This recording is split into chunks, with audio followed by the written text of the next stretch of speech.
Who are the men that you've surrounded yourself with? Do they challenge you? Do they push you to your limits? Do they help you find out who it is that you are and what you're truly capable of? If you're not surrounded yourself by men that give you that opportunity, then you're missing out on fulfilling who you could be. And when you die, people won't talk about you. In fact, your name will be erased in the history book of mankind. And that's a shame, because every one of us has an opportunity to make a huge impact that is positive for not only our families, our communities, but also for ourselves. Have you thought about what it is that you're doing, the actions that you're taking, and the results that you're getting? Perhaps it isn't just on you. Perhaps it's who you've surrounded yourself with, which inevitably does come back to you, but you can give some grace to yourself, because if you don't know any better, then you're fucked. But now you do, because if you're watching this, then you know that there's opportunities out there.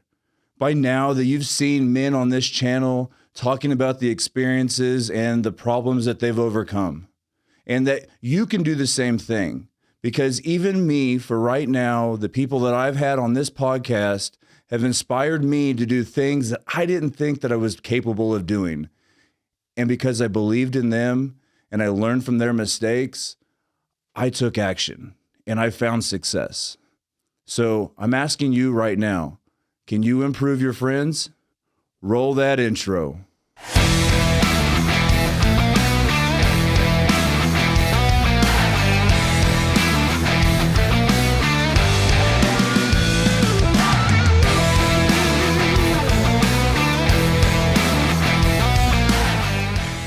I want to thank you for joining us on the Man Up and Own It podcast, where we deal with situations and overcome them by telling the stories of other men that have created difficulties and overcame them by the actions they took. And today, I'm joined here with my friend Ryan Tomita. What's up, bro? Dude, pleasure to be here. Thank you so much. Dude, it's an honor. I'm glad to have you here. Now, one thing you guys don't know, and we're going to find out about, Ryan has an amazing group that he helps men get through difficult circumstances through activities. Now, first, before we get into that, please tell me about yourself. There's a lot, but I would say I'm 30 years old, turning 31 in May. Okay. I took a look in the mirror when I turned 30 and was like, I don't fucking like it. I'm sorry. Are we allowed to cuss on this podcast? Yeah, drop it. Okay. Like it's hot. Okay. Yeah, I looked in the mirror, just like, I don't like it. I don't like the relationship I'm in. I don't like the trajectory I'm on. I don't like what I'm doing. And I had some resistance, but I ended up just burning everything to the ground and saying, I'm going to start new. This isn't acceptable. This isn't what I want. Now, are you from Phoenix? Born and raised. So it's kind of ironic where you talked about burning it to the ground and coming to new. That's the story of the Phoenix. Yeah. So it's really cool. I like meeting people from here that have done just that. Yeah. What was the biggest struggle that you faced in the burning of your old identity? Myself. Interesting. Every single time, it's always been me. And that's the most liberating and frustrating part of this entire journey. Interesting. Yeah. Have you found that it has strengthened you being able to look at yourself in the mirror, recognize your insecurities, and then do something about it? Yeah, 100%. It's taking ownership. It's taking back my control. Yep. Yeah. So tell us a little bit about your group. Middle finger mantras? Yeah. Yeah, it's been evolving, but essentially what we do is we provide a safe space for men to develop and evolve into the men that they were born to be and that they want to be. Yeah. And we do that by incorporating events and experiences that support them or encourage them to be physical, mindful, and vulnerable. So we do the masculine stuff. We fight, we shoot guns, but we also do the healing modalities. We do meditation, we do mindfulness, we do other conscious activities, and we do that all in an attempt to create connection, both with each other to create a brotherhood, because we're adamant and we believe that that is a necessary thing for men in this society today. But we also do it because it's a shit ton of fun. Right. Yeah. I've seen your videos. Yeah. It looks pretty cool. Yeah. What's the most difficult activity that you guys have done?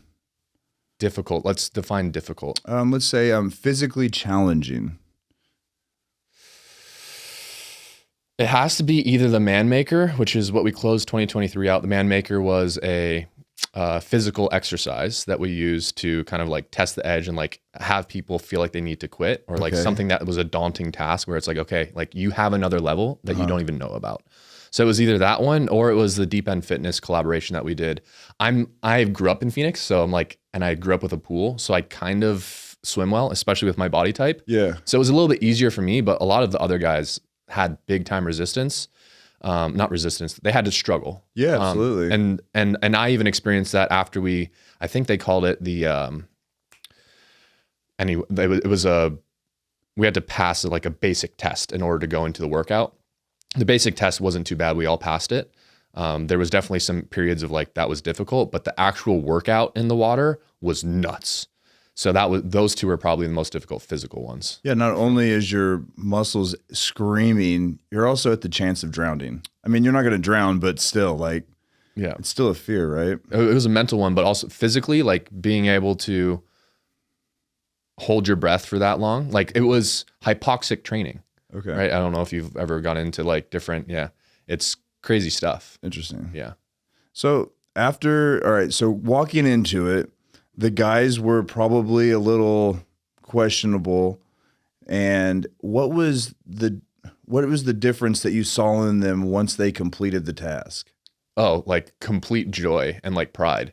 Like they walked different, they talked different. There was so much more camaraderie. Yeah. Because and that's part of the theos or the thesis with what we're doing with Middle Finger Mantras is we believe that connection with men happens through suffering together. Absolutely. Right? And I'm glad you bring that up because it's very relatable, right? And the more that we have the ability to relate to someone else's situation or circumstance, the more that we can empathize and actually help them through something.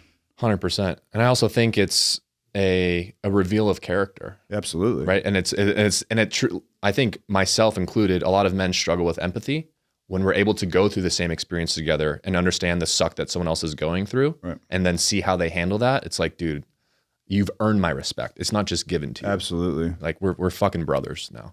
You know, and that's interesting because you see that in the military, but the military, they're going through it in the very beginning, like boot camp. Yeah. It's insane, right? Yeah. I mean, I've never been in the military, but just to hear stories or to talk to friends that have been through it. And it's a good point that the suffering is what draws us together. What's the funnest activity that you've done though? The retreats by far. The retreats? Yeah. Can you explain a little bit more? Yeah, so the retreat is all encompassing of every three pillars with physical, mindful, and vulnerable. Okay. So we take a strategic process of creating that connection between men who have either not even met each other before or men that aren't really close yet. And so we start out with an experience together. So it typically starts with firearms, right? Because that's one where we share experience together. It's fun. Right. We can start like really working together on something. And then we progress into hand-to-hand combat, and we have different primal ways of creating those kind of containers. And so now instead of experience together, now we're struggling against one another, Yeah. right? And then we start bringing in other modalities to be able to suffer together. So that might be cold therapy, Okay. right? That might be some form of a emotional release or uncomfortable activity that everyone's like, oh, like I'm struggling psychologically to get through this. Right. And then we start bringing in breath work, mindfulness, meditation. And so it's a progression to create that connection because we feel like trust, comfort, and respect is the foundation for men to truly start opening up. Okay. There's plenty of men's groups that have men like they throw themselves in a room. They're like, talk about your feelings. And everyone goes, I'm great.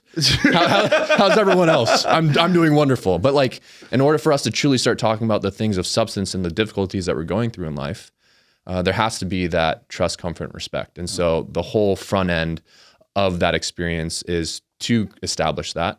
And then we have the safety to be able to start opening up about the true things that are starting to bother us and that we haven't been able to release and let go and receive counsel on. Right. And so not only is it fun because we go and do it in dispersed camping, but it's also very rewarding. Oh, and you're completely removed at that point from the distractions from outside life. In order to heal, we generally have to remove ourselves from the environment that made us sick. It's amazing to me that people don't understand that. Yeah. Like that they want to isolate themselves down into exactly what made them the way they are. It's comfortable though. Oh, absolutely. It's familiar. So speaking of that, those insecurities that are established at childhood, Yep. do you believe that they have an influence on the way we make decisions and the actions that we take in our everyday life? The insecurities that are established at childhood, do they impact the way we make decisions? Yeah, absolutely. And I'm gaining more appreciation for that now, to be honest with you. I grew up and I had a very loving, safe, privileged upbringing. And so for the longest time, I was like, dude, I don't have any big T trauma. Right. Like I'm struggling because I'm looking to find areas in which I can grow. And I've heard that inner child work is so impactful, or like 0 to 7. But I'm like, I don't recall anything that's like bad. Right. Well, I was wrong. Boom. Yeah. So I've gained more appreciation for that for sure. And even for myself, someone who grew up in a very fortunate upbringing, like I have been programmed, and I'm in the process of rewiring a lot of those programs right now. You know, one of the classes that I took for developing myself, it didn't talk about like reprogramming. It actually talked about deprogramming. Oh, okay. I like that. And it was very interesting because that's essentially what we're doing is we're turning off the triggers and the things that spark us to do something. Yeah. So if you could pick one insecurity and turn it into a superpower, what would the insecurity be, and what would it transform into? Oh, that's a fucking tough, good question though. Yeah. Insecurity that I could transmute. This is your opportunity. Actually, you know what? I have one. Oh shit, here we go, guys. So for the longest, so I was an athlete. I played baseball through college. And so I'm my walking around weight right now is like 162 to 165. Okay. And my entire career, I was always trying to be bigger, stronger, faster. And as a result, I would walk into the locker room in college at like 175, 180, like a little bit heavier. Joints were aching because I was just taking mass gainers, which are a bunch of maltodextrin and like inflammatories. What? Yeah, we've learned about that now. But and so for the longest time, I hated the way that I looked and my size. And I had to, and I believe that all of these conditions or programs, perspective is everything. And so I've been able to reframe my body type and have it as something that I truly appreciate. Nice. And I did that by saying to myself, like, I wanted to be a big, burly, like 6'4", 240-pound dude. I'm like, I would have given my left nut to be 6 foot. I'm like 5'10" and a half. But so my reframe is, dude, like, I've known ever since I was mature that the thing I was looking forward to most in life was to be a dad and to have a family. Okay. And I was like, with my body type, I can have like very attractive kids that are going to be able to get any partner that they want. I'm not going to have a daughter that's 6'4", that's like really struggles to find a man that will be compatible with her. All right. I'm not going to struggle to have a son that's going to like have a good body. So it's like, it's very versatile. Right. And that's the reframe that I've made. Okay. Yeah. So you found the gratitude in what you have versus your shortcomings. Yeah. Interesting that you bring up the body image. We were joking before this podcast started when I saw myself on the camera, and that's something that I deal with, and I deal with to this day. What is my body dysmorphia and my view of being stick boy. And in fact, that's what drove me into the field that I'm in of building physiques and helping people learn how to dress, because I was never happy with who I was. But in my past, that controlled me. And in my present, I'm happy. And like, I may make jokes. Deep down inside, it still hurts a little bit. But I have found that, you know what? I'm bigger than the average person. I look better than the average person. I should be grateful. And learning to take compliments has probably been one of the hardest things. For most men. Why do you think that is? Conditioning and identity. Okay. So that's actually, we have rules of engagement. I think it's our 4th rule of engagement is all compliments must be fully received with acknowledgement and without deflection. Interesting. because most men, including myself, really struggle with receiving. That's why Nico, all right. So I gave Nico a compliment and he said, I've fully received that. Yeah. That makes sense now. I was like, what is this? Yeah. I was like, this is interesting. Yeah.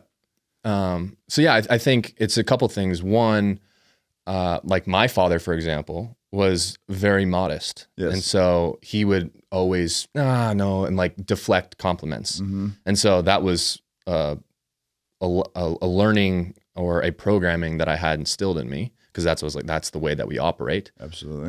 But I've also uncovered and unpacked that also is associated with low self-worth. Well, yeah, absolutely. And so that's what I mean by identity. Like our identity, our ego's only job is to survive. Absolutely. And if my identity is that I am not worthy, I'm not good enough, then something that is going to conflict with that story is going to be shut down. What? Oh no, I might have to create a new identity. Yeah. Yeah, it's absolutely scary. And one of the things that's helped me with taking a compliment is recognizing the other person's position. So if they're telling me, dude, you look great, you're huge.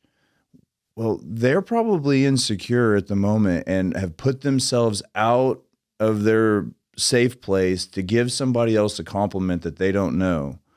And for me to be disrespectful to that by turning that down or dismissing that compliment isn't someone that I want to be, and it isn't something that I want to see in society. Yeah. And like a different perspective of it too is like, think about the number of times that you've consciously gone out of your way to smile at someone or give someone a compliment and how it changed their day. Absolutely. You were essentially giving someone a gift. Absolutely. And when we deflect or we don't fully receive a compliment, we essentially say like, I don't like your gift. Absolutely. Like, have you ever given a gift during Christmas, a birthday, and someone would not like it? oh, I love this. Thank you. No, I've never actually done that. Gift giving is a love language of mine that I'm getting better at. Okay. But I fortunately have never experienced. I've given plenty of compliments that weren't received. But physical gifts, I've had a pretty good track record of. Well, you are a lucky man. I wish you the best of luck to continue that track record. So if there was something that you could tell a man out there that he could be more aware of and that he could take action on to improve the quality of his life, what would it be? What could...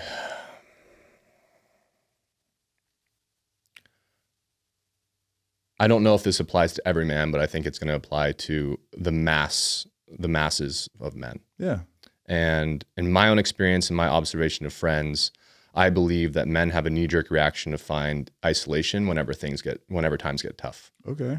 And in my experience, I've observed that all that does is perpetuate the downward spiral. And so that is also part of what is really accelerating the epidemic of men silently suffering with anxiety, depression, and thoughts of suicide. So what I think men should do and what I want men to start to understand is that brotherhood and guys that are in your corner that want you to succeed is the medicine for whenever times get tough, whenever you feel like you can't do it alone. And I guess now that I'm mentioning it, the second thing that I really want men to understand is that the thought of suicide is not fucked up. Yeah. So many men think about suicide, and it only turns into an issue when we start to shame and guilt ourselves, saying, why the fuck am I thinking about this? Damn. What is wrong with me? No. It's fine. That is a completely reasonable, it's an outlet and an option that is honestly viable. It's crazy to think that we want the suffering to stop. Dude, you are completely justified in that. Yeah. And when we shame ourselves for our experience and the suffering that we're going through, I feel like that's really when stuff starts going downhill.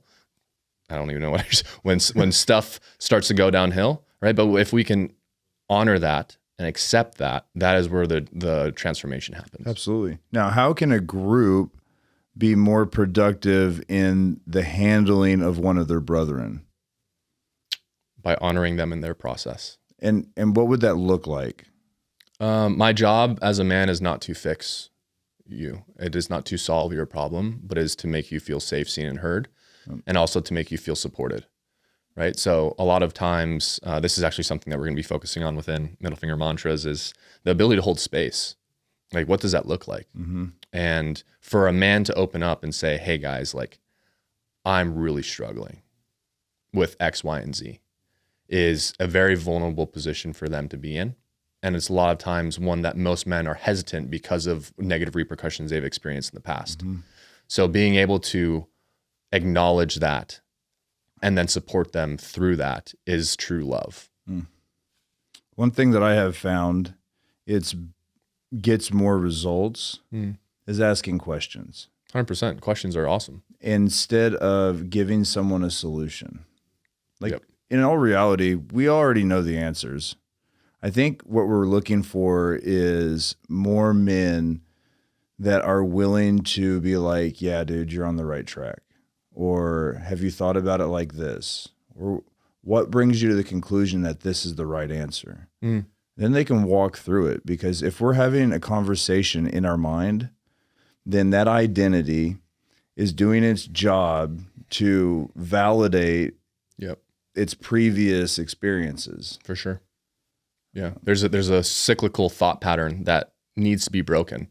And sometimes it's not the external guy's job to break it. A lot of times as men, we want to say like, here's the solution. Right. Like, no, you just do this. And it's like, well, that's not honoring the person in their process. They all of a sudden don't feel safe, seen, and heard. And they feel even more shame and guilt around what they're going through. But think about it like this. That's just ending the suffering as fast as possible. The same thing as suicide. If we just try to fix a problem, then the problem is just over. No one has to deal with it ever again. But that's not fair or conducive for change and learning. Yep. You're not fully receiving and learning the lesson because of it. Absolutely. It's like the Western medicine philosophy. We're just slapping a Band-Aid on it and be like, you'll feel better. But look at our society, because that's how our society legit is. Like, need food? Well, I don't even have to go to the grocery store anymore. I'm just going to DoorDash this. Yeah. Need a relationship? I'm not going to go out anywhere to a club or anything and meet anyone.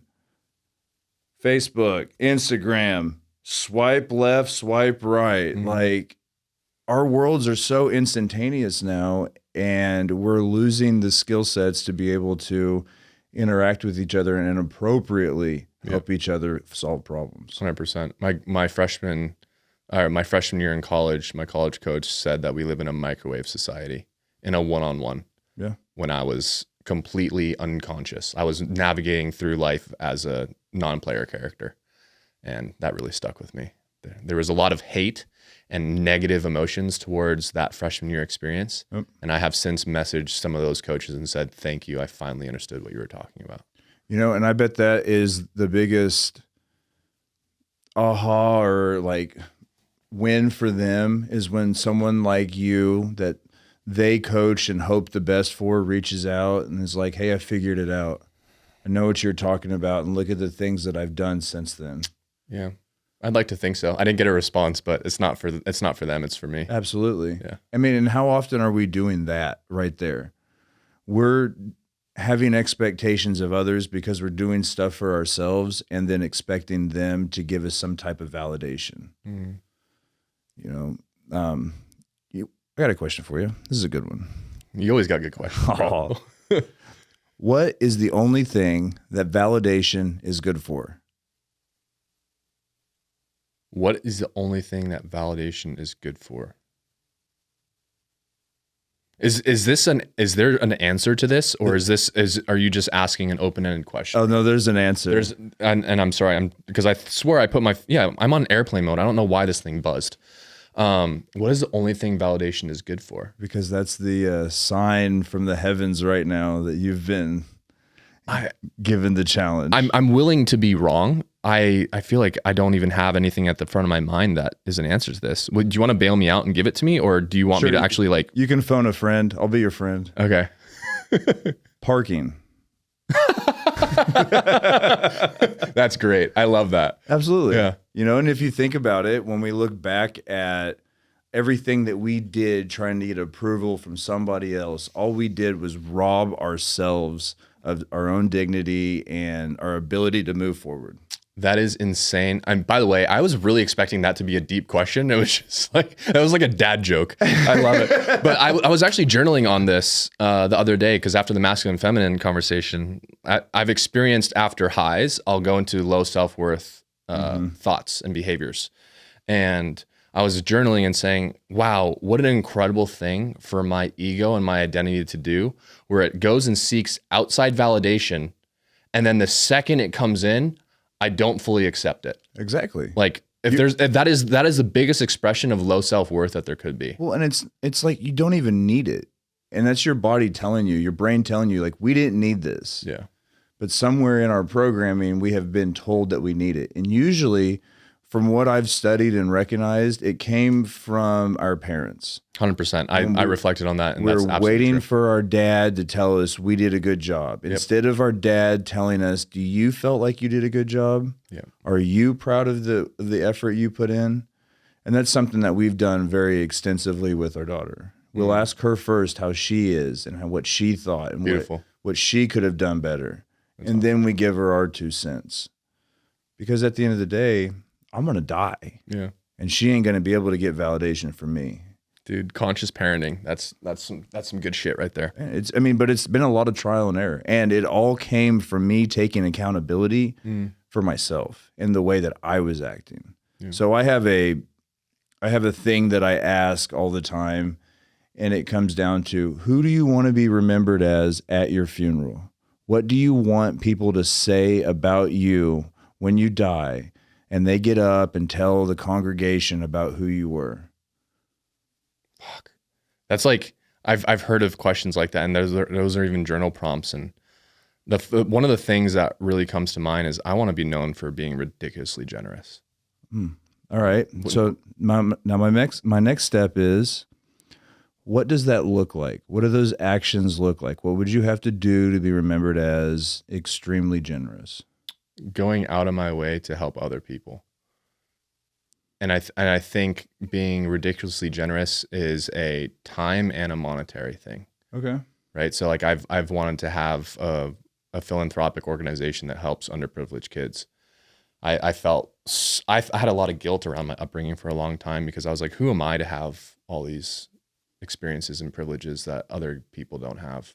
Like I would love, you're in fashion, right? Yeah. For men to understand like how a suit actually fits and the dimensions and the attention to detail, most guys have no idea. None. I was fortunate to have a dad that understood all of that. Okay. And that helped me along in understanding the different types of canvassing on suits and the construction of it and the attention detail of like, okay, this is what's supposed to look like, the gap between your cuff and your sleeve, the shoulders, all of these things.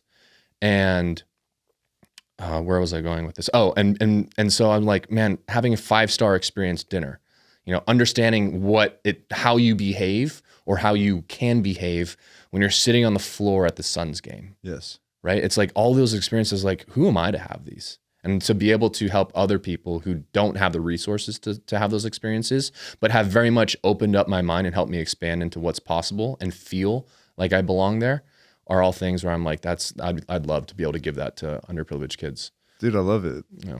And when you do it, and you're already doing it because you're doing it for men, and that's where it starts, because then they go home and take that example back into their family. Mm-hmm. I have no doubt in my mind that you are going to be remembered as extremely generous.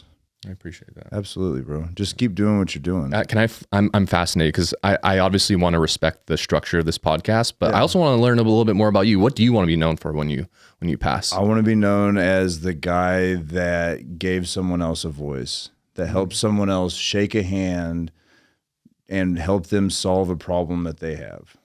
That's one of my things that I want to be remembered as. Mm. So that's why this podcast exists. That's why the legacy of leadership exists. Yeah. That's why I live my life treating others the way I would want to be treated. Mm. So, I mean, and granted, I don't get the results that I want all the time. Yeah. Because most people aren't open to it. And that's been a hard lesson for me to learn, was sometimes people aren't capable to accept the love or the help at that moment. Yep. But that doesn't mean that we hold that against them.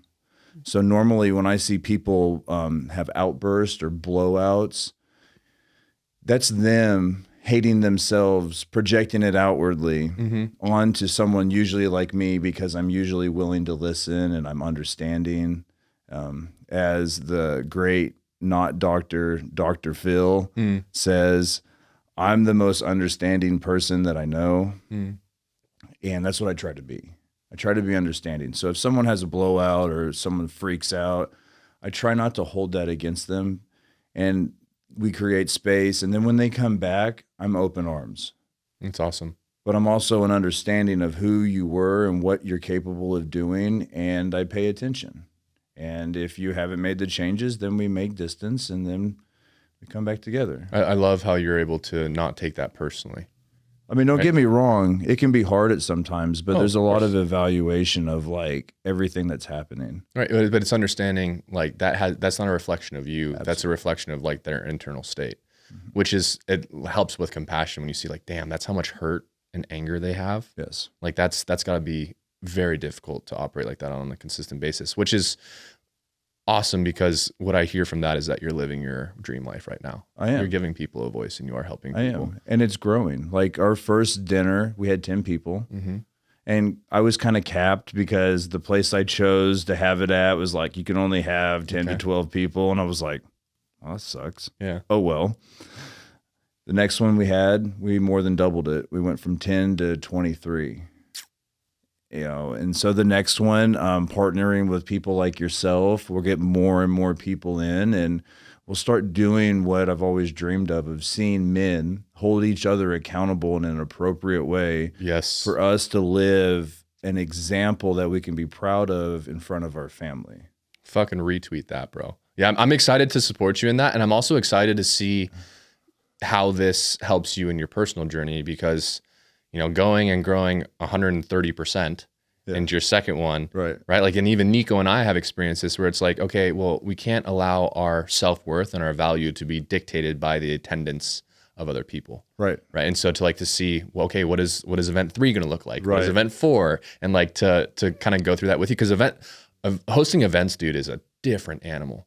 Dude, and I love it though. Yeah, it's so great. It's so great. It's a journey though. So I'm excited to go through that with you and support you on that. And I think that's the beauty that I'm finding about this is I'm finding other men that are doing the things that I want to be doing, that I am doing, and I'm starting to find other guys that have like-minded, maybe it's a little bit different perspective, but we can like sit here and exchange ideas about thoughts and actions and whatever and come up to new ideas. Yeah.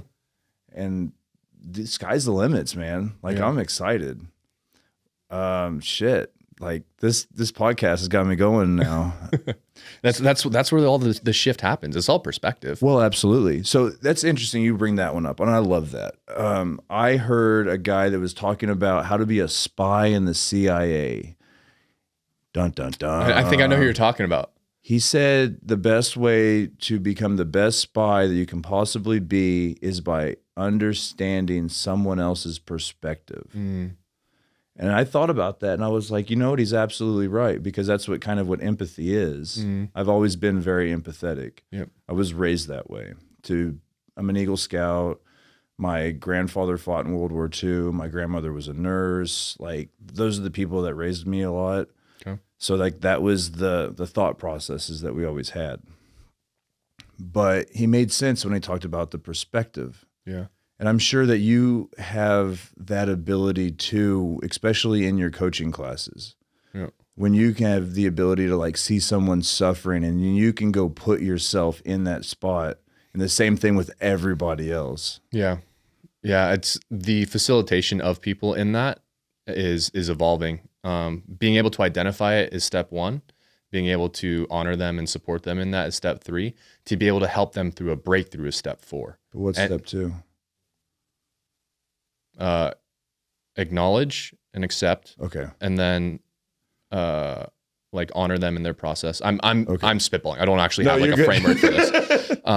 But so like I'm between like the last 2 stages where like I'm helping facilitate but I'm also giving them the answer instead of helping them come to their own conclusion, which is like ninja stuff, right? That's stuff that my coach Mike does with me, where he doesn't tell me anything, but he helps guide me to my own conclusions. And I go, whoa, break through, break with. There's a book that you would really like. It's called The Little Green Book of Getting What You Want. And it's all about asking questions, how to ask questions to guide them in a way that they come up with the answer that you want them to have. I like that. I've read the little red book of sales. Is it like the same guy? Okay. Yes. Yeah. So if there's something that you'd like to tell them out there, this is your opportunity to drop the last mic.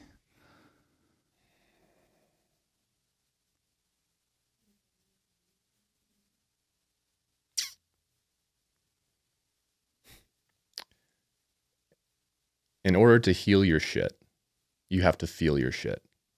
In order to, I don't know, what do I say? Holy cow! I wonder if we can edit this. What is in order to heal your shit, you must feel your shit, which doesn't mean lose your shit, but it does mean release your shit.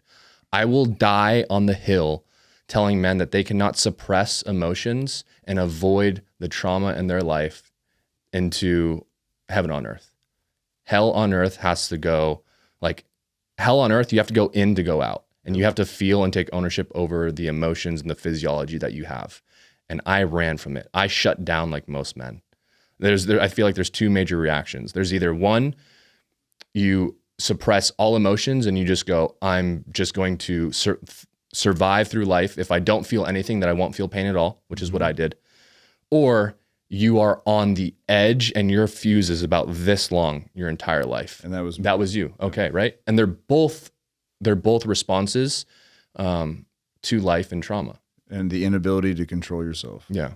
So I'm like, no, you're good. It's the pressure. This is such a good, this is an awesome setup. This is a great podcast. I'm okay. In order to heal your shit, you must feel your shit, which doesn't mean lose your shit, but it does mean release your shit. Yes. Okay.